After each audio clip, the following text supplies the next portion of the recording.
Hey guys, now that we've talked about the title and how important that is for the click-through on when your blog is found on Google or any social media, now let's talk about the meta description.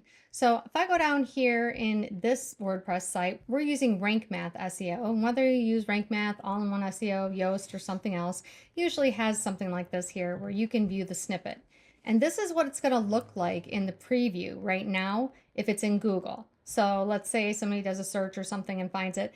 That's what it's going to look like. It's not necessarily what it'll look like on social. Social is a little bit different, but what the meta description means or says is going to be important about when people are reading this and they want to know, now you've got my attention, what's the next step? What is this blog really about? So you're going to give them a short meta description. You want to keep it under a certain amount of characters, usually around 160 characters, and that's going to be what's going to show up in Google and usually in the social media, unless you change it to something specific. So again, I'm going to go back to ChatGPT. Keep in mind, if you're writing a blog post from scratch, when you write your first initial ChatGPT prompt, you can ask it to include the meta description, include the categories, include the tags, include a title that's going to get the most click-throughs in Google, and so on and so forth. So you can use all these methods together when you're creating a prompt if you're using ChatGPT. So I'm going to go back to ChatGPT and I'm going to say, I'm going to copy this and I'm going to say, I used that one. Please write a meta description to match the blog post content I sent that will get a high click-through rate.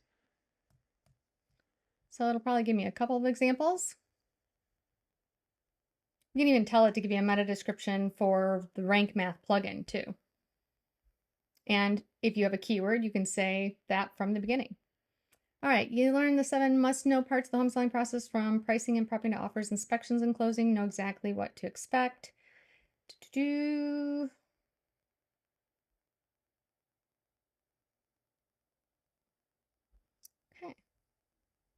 And it's going to give me its top pick. So, and I actually like that one. So I'm going to go ahead and use that one. And I want to put it in here. And now you can see the way that it looks and what it's going to look like in Google and social media. It makes sense because you want that person to feel like they want to click through to this. And so having a good meta description on any blog post or even a page for that matter is what's going to get somebody to click through. You want that title to be appealing, to catch their eye, to make them feel like they need to read this. And then if they read the meta description, that's going to even further emphasize that they want to read this and help them decide to click through. So having a good meta description is very important. When we get to keywords, we'll talk about using the keyword in the title and the meta description. But next we are on to the featured image.